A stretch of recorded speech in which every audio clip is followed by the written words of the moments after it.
Sedangkan seperti saya tegaskan tadi bahwa kondisi keamanan di seluruh wilayah Indonesia itu dalam keadaan aman. Di Jakarta begitu, di kota-kota besar itu, di daerah-daerah yang sering kami kunjungi juga dalam keadaan aman. Bahkan kadang saya juga berjalan bersama istri saya melihat ke pasar tradisional juga aman-aman saja. Pergi ke mall juga aman-aman saja.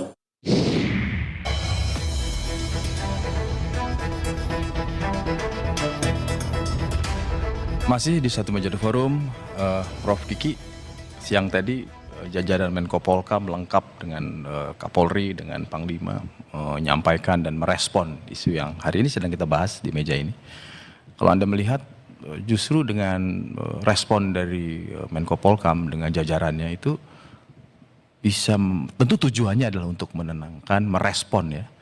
Tapi dalam situasi yang komunikasi yang dari berbagai sudut arah muncul terus, apa bukan justru ternyata benar ya karena direspon oleh pemerintah.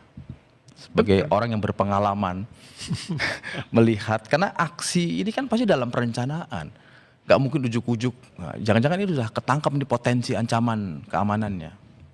Ya, jadi ada yang ke orchestrated ya istilahnya, tapi ada yang fellow traveler.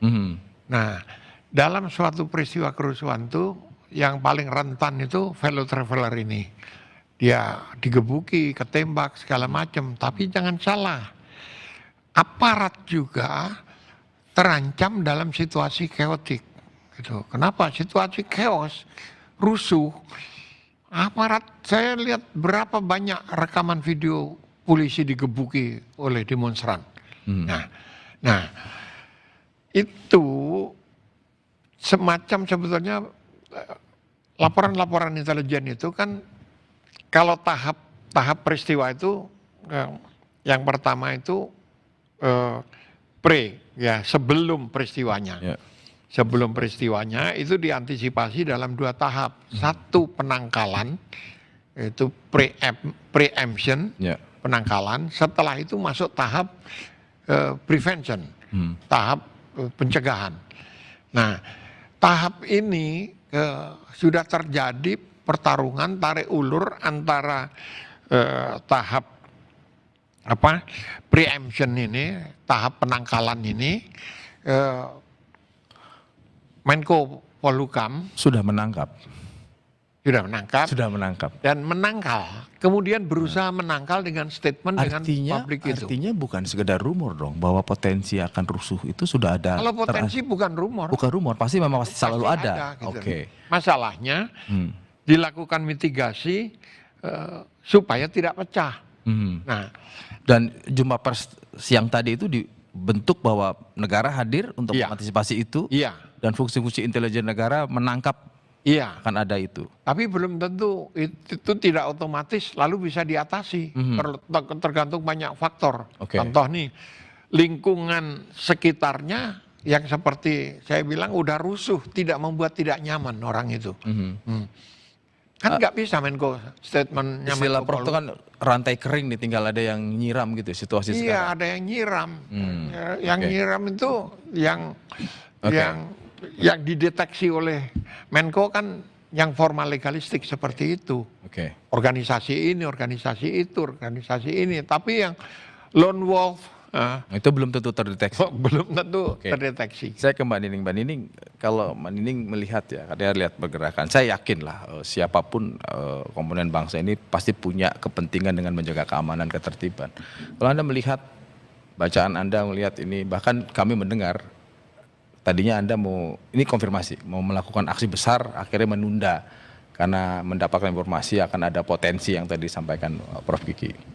Iya, kalau serikat buruh itu kan memang tidak hanya serikat buruh, berbagai macam stakeholder masyarakat hari ini kan punya hak untuk mengkritik ketika para penguasa ini tidak lagi di dalam jalur relnya kan kayak gitu. Nah, itu yang harus diingatkan.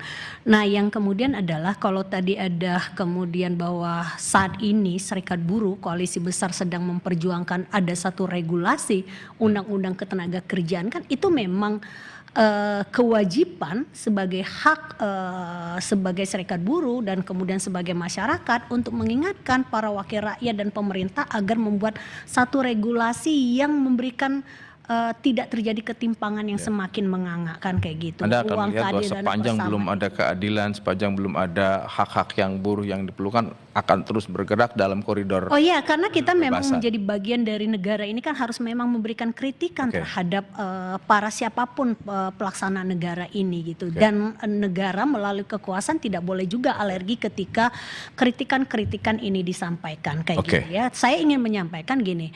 Seringkali tendensi ketika kita ingin turun ke jalan gitu, ketika kita menyampaikan kritikan berbagai macam regulasi gitu ya, mulai dari urusan persoalan perburuan, ketenaga kerjaan, masyarakat pesisir, termasuk masyarakat di berbagai macam daerah yang sumber kehidupannya tanah dirampas hanya kepentingan proyek strategis nasional atau kepentingan investasi, justru kadang-kadang dianggap mengancam keamanan. Sebenarnya kan bukan hal itu. Negara seharusnya memberikan apresiasi terhadap masyarakat yang kita mengingatkan kekuasaan.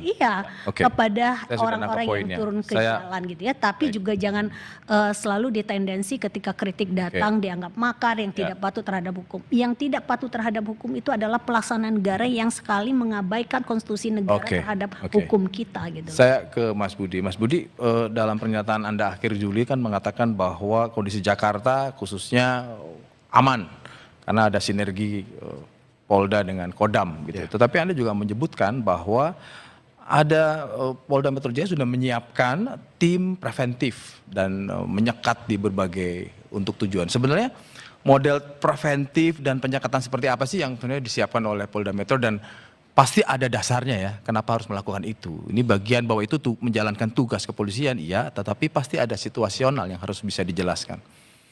Ya, kalau kita ketahui Mas bahwa persatuan dan kesatuan merupakan modal dasar ini dan sangat penting dalam pembangunan nasional demi tujuan nasional, sehingga itu memberikan rasa aman dan nyaman kepada seluruh warga masyarakat, sehingga dalam kegiatan-kegiatan keseharian ini dapat berjalan dengan baik.